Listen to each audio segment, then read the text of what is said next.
This story takes place on April 10th, 2024. I had just moved into a small one-bedroom apartment, excited to live alone. The first few weeks were normal, just settling in and working. Then things changed. One evening, I came home to find my front door unlocked. I always locked it. Unease washed over me as I stepped inside, heart racing, and checked every corner. Everything seemed fine, but something felt off. The next day, the door was unlocked again, even though I had locked it. As days passed, I noticed muddy footprints on my living room carpet. They led from the door to my couch and back. Panic set in. I called the police, but they found no signs of forced entry. They suggested I change the locks, which I did the next morning. That night, I lay in bed, listening to creaks and hearing faint tapping sounds, like someone was trying to get my attention. I couldn't ignore it anymore. To capture whatever was happening, I set up a security camera in the living room. When I checked the footage, my heart sank. At exactly 2 p.m., a man walked into my apartment. He had a key, my key. He wore a hoodie, hiding most of his face. He sat on my couch, head tilted, listening. For 10 minutes, he sat in silence. Then he turned his head toward the camera and looked directly into the lens. He smiled, a chilling smile, before walking out. I called the police again, but they didn't offer much help. I decided to stay with a friend for a while. Days passed, and I gathered the courage to return to my apartment. As I packed, I heard a soft tapping noise from the living room window. I approached slowly. I lived on the second floor, so no one should be at my window. When I looked outside, I froze. A dirty hand pressed against the glass, tapping rhythmically. Before I could react, the hand slid down, disappearing from view. Panicking, I rushed out of my apartment and called the police again. They arrived quickly, but found no trace of anyone. I decided I couldn't stay another night. 6 months have passed since then, and I can't shake the feeling that someone is watching me. Every noise at night makes me uneasy.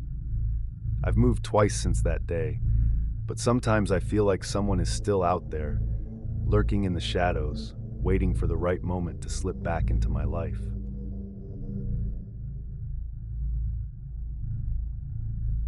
In a quiet neighborhood, I often observed the new tenants. A young woman moved into a small one-bedroom apartment.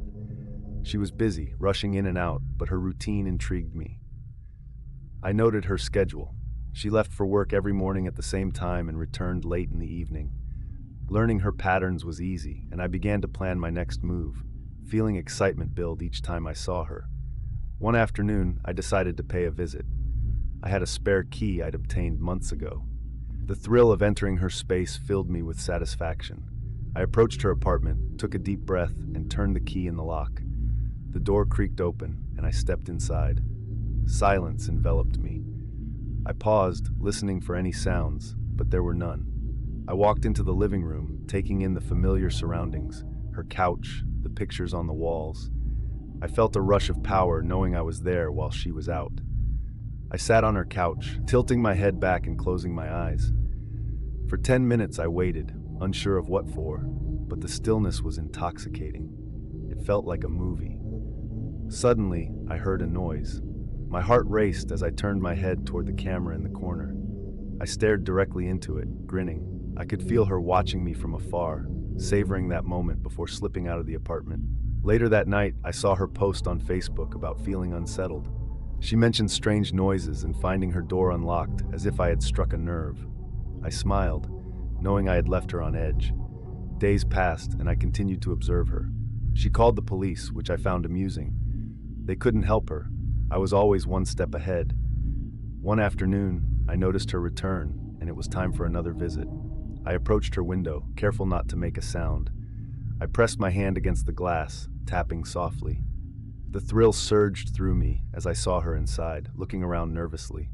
I felt alive, watching her panic, knowing she had no idea I was just outside. Just as I expected, she froze. I slid my hand down the window, savoring the moment. I knew I had to wait for the right opportunity to step back into her life. Weeks passed. I watched her moving in and out, her unease growing each day. Then one evening, I saw her packing, clearly preparing to leave. The thrill of the chase was too good to resist. She wouldn't escape me. As she stepped outside, I knew it was only a matter of time before I slipped back into her life. I thrive on the fear I instill in her. She thinks she can run, but I'm always watching, always waiting for the right moment to return.